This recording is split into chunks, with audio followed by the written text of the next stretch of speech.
Okay, YouTube, in this video we're going to be exploring the concept of a mathematical sequence. And I would say that a non-mathematical sequence means really kind of a similar thing to a mathematical sequence. And we talk about, in math, a list of ordered numbers separated by commas as being a sequence of things. But when we talk about sequence of things, it's kind of like talking about one thing right after another. So we say that anything really in math that is a sequence is kind of a sequence of numbers, one after another, where there's like a first number and a second number and a third and a fourth, and like maybe this goes on forever and ever, and maybe it just kind of stops at like some term here we'll call the nth term. But we say each number in the list is called a term, and that's what we're going to be referring to these primarily as. So we have our first term, second term, and so on.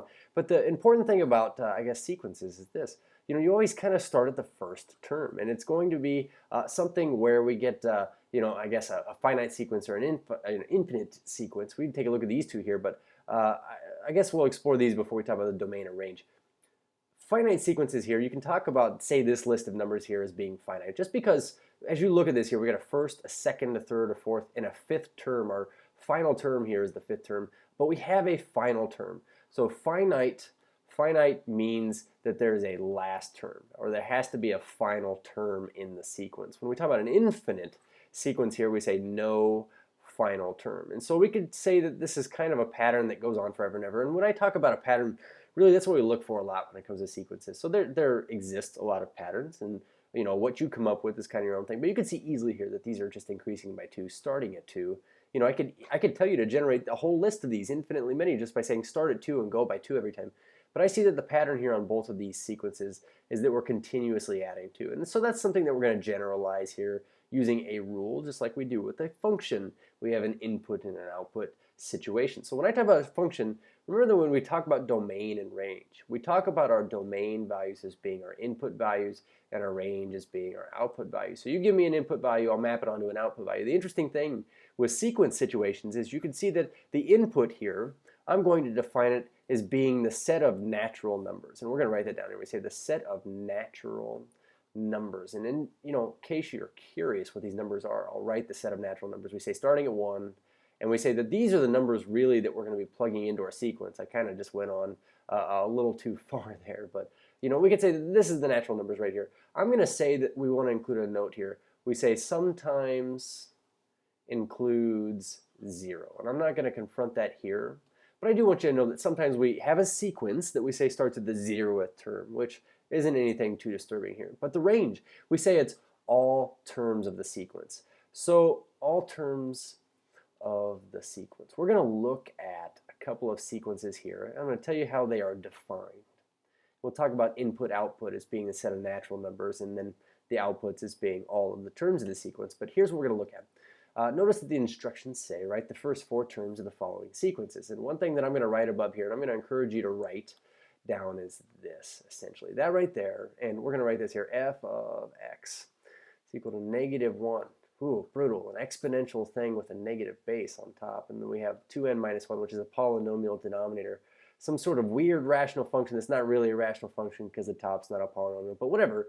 We can see that these things here, these are functions. And the interesting thing is the difference between a function and a sequence, which is what you see here. These are sequences here, is that the domains are different. So often with functions we say the domain is continuous. Domain is continuous. And what that means is that the domain is like, all real numbers. Like I say, the domain of something that is continuous is between like 0 and 10, but that includes all the decimal points in between. It's infinitely many things.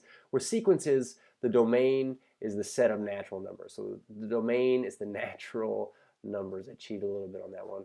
But let's take a look at these. Essentially, what you see here is a rule, okay? And in either situation, we have rules that define if you give me an input, I can give you an output. So what we're going to see here is this a sub n. So when you read a sub n, I'm going to write a little subscript here, but this refers to the nth term. And maybe I should use a lowercase n because that's what we have here as a subscript. We have the nth term of the sequence. And what this really says is, if you tell me what term number you want, for instance here, if we're going to write the first 4 terms, we'll start with our first term. This is how you would write it. You'd say this is my first term, and we'll indicate that as a with a subscript 1, lowercase a subscript 1.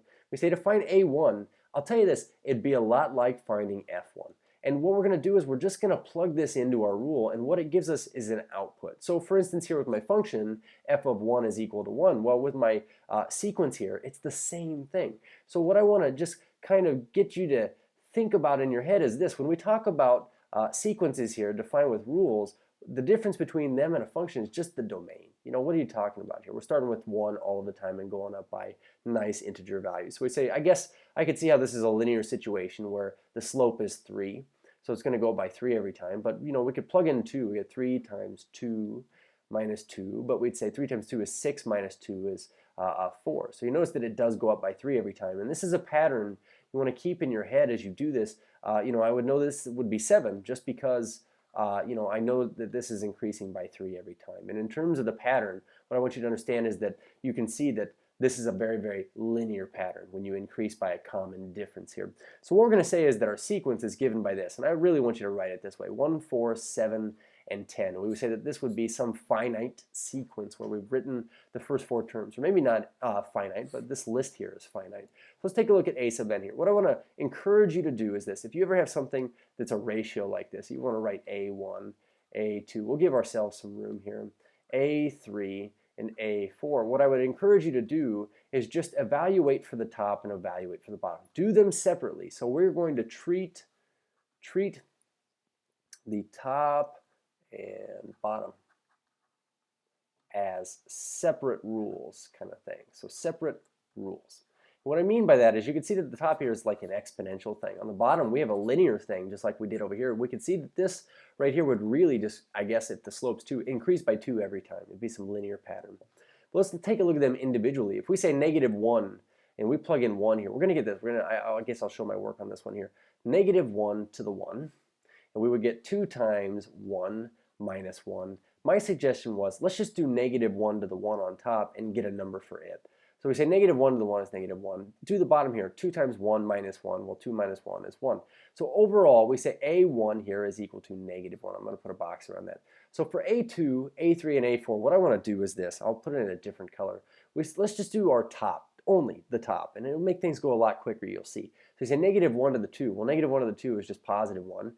Now, let's see, -1 to the 3, if we plug in a 3, would be -1. -1 to the 4 would be +1. You can see that anytime that this is in even input, you're going to get a positive output on the top.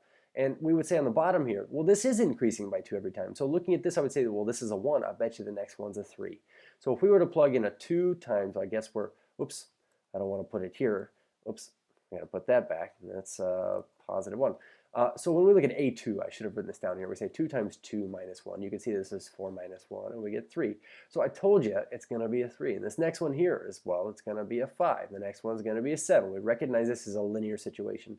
But if you treat them differently, then we would say the terms, in this sequence are -1 is our first term. Our next term is 1 over 3. Our next term is -1 over 5. And then our last term here is just a +1 over 7. And as you look at this, you can see how this could be written this way. You can see how easily the bottom is going up by 2 every time, but the top is just alternating. -1, +1, -1, +1. So in the next video, we're going to look at how we could kind of explore the rule and talk about what patterns do we see in order to write a rule from the sequence instead of a sequence from the rule. Cheers.